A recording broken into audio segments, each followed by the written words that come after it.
Yaş getdikcə mən də başımı daha çox bükürdüm. Bilirsiniz, dərd idi, üşürdüm. Nazik geyinirdim, soyuqluyurdum. Qalın geyinirdim, təriyirdim. Nə danışım? Bilirsiniz, çıxılmaz bir vəziyyətə düşmüşdüm. Əlacsız vəziyyət. Mən də elə bir tipəm ki, baxın, indi bu videonu yəqin görənlər olacaq. Mən də artıq 9 aydır, 8-9 aydır Masallıdayım da. Qonşularıma rast gələr, kollektivə rast gələr. Ətrafda məni görən adamlar rast gələr. Deyirlər, bu vaxta qədər bunları bilmirdik, bu adam niyə deməyib?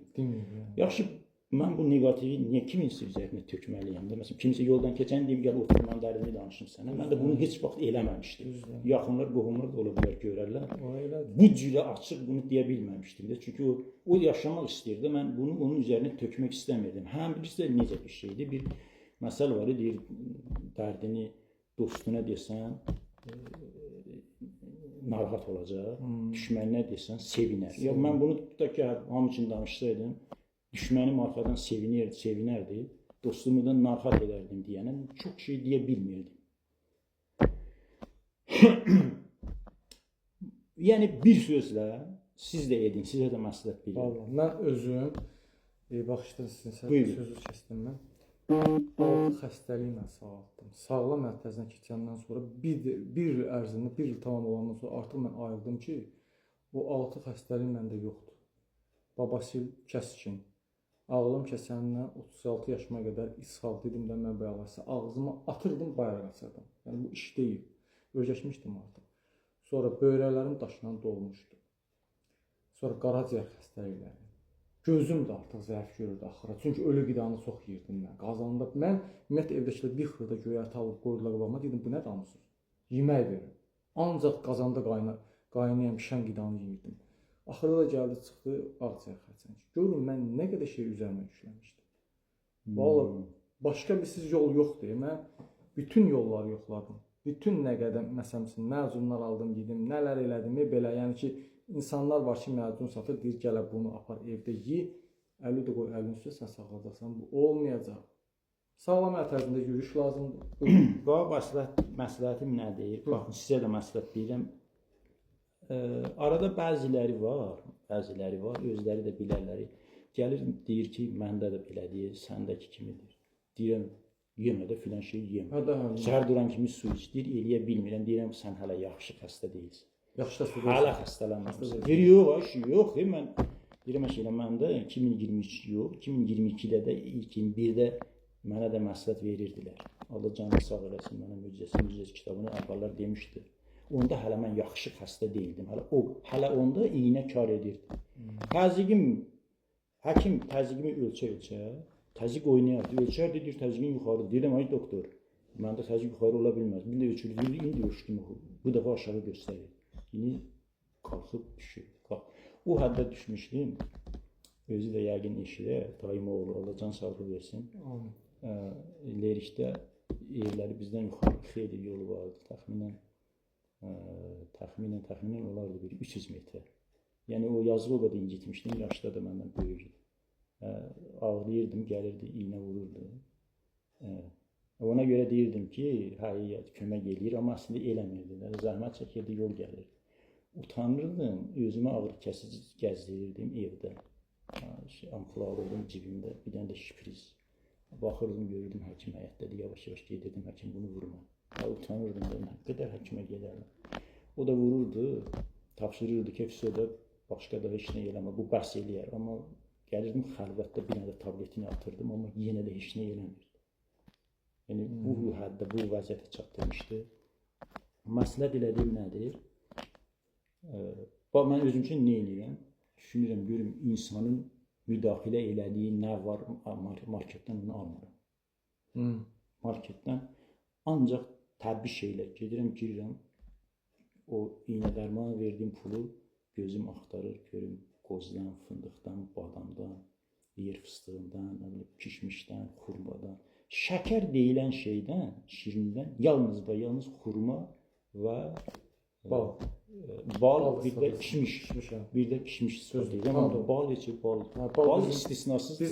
Bizim həyatımızda olmalıdır. Bizim həyatımızda olmalıdır. Yəni, Bilirsiniz necə şeydir? Ola bilər biz indi uzun-uzadı çəkirik. Kimlərsə baxsınlar, üstündən vursunlar ki, bunda nə danışırlar. Yox, vallahi. Bilirsiniz, onlar üçün bunlar heç nədir də, heç belə deyək də, tutaq ki, şair çıxıb danışır, şeirdən başı çıxmayan adam şeirə rast gəlir, ötürür. Düz. Bizim bu danışdıqlarımızın onun belə üstündən vurub keçənlər olar. Amma ki, əgər səhhətində nəsə varsa, müəyyən müddətdə çətinlik çəkən adamlar varsa, yəqin üzərində tıxılıb qalacaqlar ki, görək bu adam nə danışır, bu nətər oldu, 25 illik ağrıdan bu canını necə qurtardı? Yeyəməməklə. Gücümü verdim, gömgöyərti, tərəvəz, su içmək, ancaq çiy su. Səhər yuxudan duran kimi 2 stəkan su, iyilik şəkildə. İnsanların bir dənə sözü var ki, səhər su içə bilmirik. Yox. Bax, birinci biz onu eləməliyik. Qurtum, yavaş. Bir detalda yadıma düşdü. Deməli, mən son 10 ildə su içə bilmirdim. Yəni, 32 yaşımdan 42 yaşına qədər suya həsrət oldum. İçə bilmirdim. Demək, mən su içərdim, hamı suyu içirdi, belə hissedirsən ki, gedir aşağı. Mən su içərdim, su gedirdi yuxarı, başıma çıxırdı, o spazma verirdi, yəqin. Bu da uzun müddətli ağrılar. Biz həkimzat kar eləmirdi, iynədən heç kar eləmirdi. Hansı formada dərman soruşmuşdum? Bütün ağrı kəsiləri sınaqdan keçirmişdim, heç nə eləmirdim. Və yox dedim suya. 10 il su içmədim. Sonra Ərşad Rəsim Əzimzadənin kitabına rast gələndən sonra, sağlam həyat tərzini keçəndən sonra başladım yavaş-yavaş su içməyə giriş. Bilirsinizmi? Orqanizm o hala düşmüşdü ki, 80% biraz da çox su olan bir orqanizmə mən suyu ötürə bilmirdim. Çünki içəri, baxın, belə deyək də, çox lillənmiş, ora palçıq, çirkizad yığılmış bir yerdir və sən ora su tökmək istəyirsən, yer yoxdur. İçəridə suya yer yox idi. Mən suyu içirdim. Su məni xəstələndirirdi. Suyu qızdırıb içirdim. Birinci dəfə suyu qızdırdım ki, yavaş-yavaş içeyim. 1-2 qurtum aldım, soyuqladım. Baş ağrısı götürdü mən. Əl çəkmədim. Qaşıq. Hər gün 2 qurtum. Sonra yarım stəkan.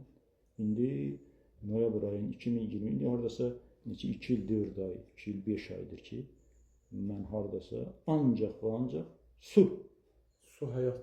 Maye deyilən bir şey ancaq su. Suyun hesabına, sağlam qidaların hesabına məsləhətdir. Yəni, bu gün artıq belə deyim də, Zakir qardaşdır, mənəm və s.